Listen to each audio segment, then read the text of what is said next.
जय भोलेनाथ की शिव महापुराण कथा सत्य रुद्र संहिता 25वां अध्याय। राजा अनरण्य की पुत्री पद्मा के साथ पिप्लाद का विवाह एवं उनके वैवाहिक जीवन का वर्णन। नंदीश्वर जी बोले, इसके बाद धर्म की स्थापना की इच्छा से लोक में रहकर उन महेश्वर ने महान लीला की। हे सन्मुखे, उसे आप सुने। एक बार पुष्पभद्रा नदी में स्नान करने के लिए जाते हुए उन मुनीश्वर पिप्लाद ने शिवा के अंश से उत्पन्न हुई पद्मा नामक अति मनोहर युवती को देखा। लोक तत्व से में प्रवीण एवं समस्त भुवनों में संरक्षण करने वाले वे उसे प्राप्त करने की इच्छा से उसके पिता राजा अनरण्य के पास गए। उन्हें देखकर भयभीत हुए राजा ने प्रणाम करके मधुपर्क आदि प्रदान कर भक्ति पूर्वक उनकी पूजा की। उन मुनि ने स्नेह पूर्वक मधुपर्क आदि सब कुछ ग्रहण करके उस कन्या की याचना की। यह सुनकर राजा मौन हो गए और कुछ बोल न सके। मुनि के ने राजा से कहा कि मुझे भक्ति पूर्वक अपनी कन्या प्रदान कीजिए, अन्यथा आप सहित सब कुछ भस्म कर दूंगा।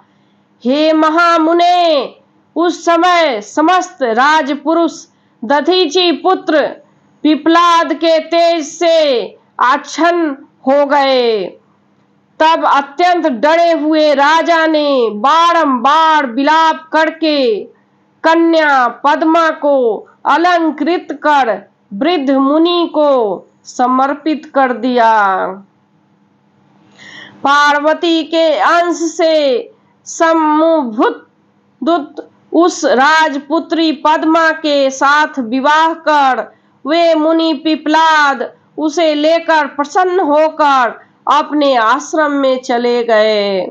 वहां जाकर वृद्धा अवस्था के कारण अत्यधिक जर्जर हुए तथा लंपट स्वभाव न रखने वाले वे तपस्वी मुनिवर उस नारी के साथ निवास करने लगे।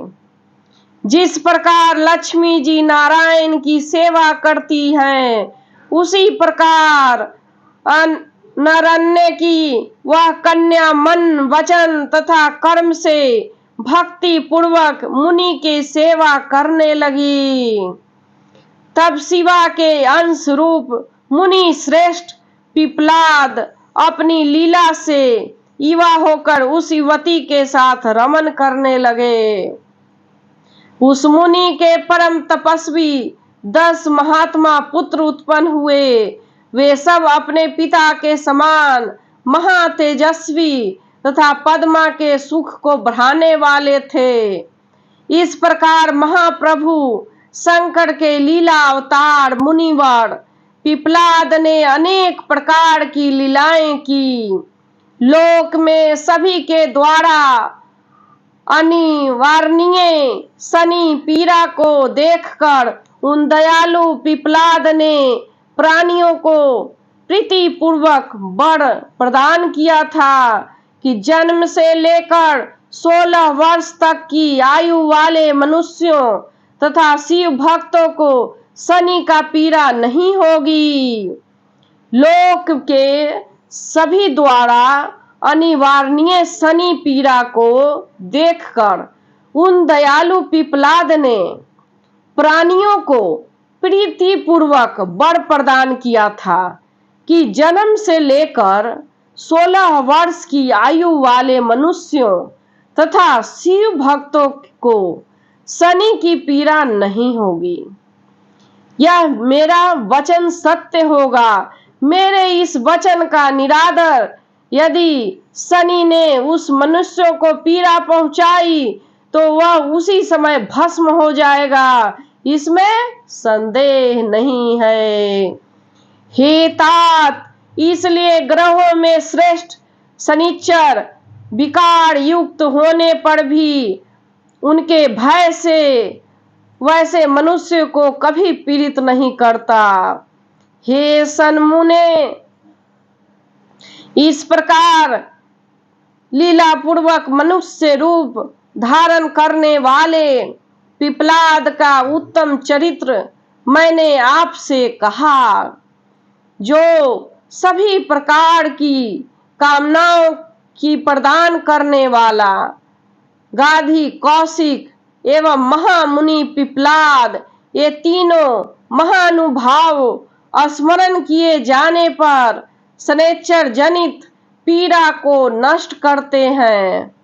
भूलोक में जो मनुष्य पद्मा की चरित्र से युक्त पिपलाद के चरित्र को भक्ति पूर्वक पढ़ता है तथा सुनाता है या सुनता है, और जो शनि की पीड़ा के नाश के लिए इस उत्तम चरित्र को पढ़ता है और सुनता है, उसकी सभी कामनाएं पूर्ण हो जाती है। महाज्ञानी महाशिव भक्त एवं सज्जनों के लिए प्रिय वे मुनिवर दधीचि धन्य हैं, जिनके पुत्र आत्मवेता पिपलाद के रूप में साक्षात शिव जी अवतरित हुए। हे तात, यह आख्यान निष्पाप स्वर्ग को देने वाला, क्रूर ग्रहों के दोष को नष्ट करने वाला, संपूर्ण कामनाओं को पूर्ण करने वाला तथा शिव भक्ति को बढ़ाने वाला है। जय भोलेनाथ की।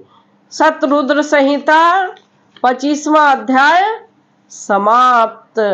कथा सुनकर कमेंट बॉक्स में ओम नमः शिवाय लिखकर असीम भक्ति प्राप्त करे, ग्रह से छुटकारा पाए, घर में सुख शांति करे। जय भोलेनाथ की। जय भोलेनाथ।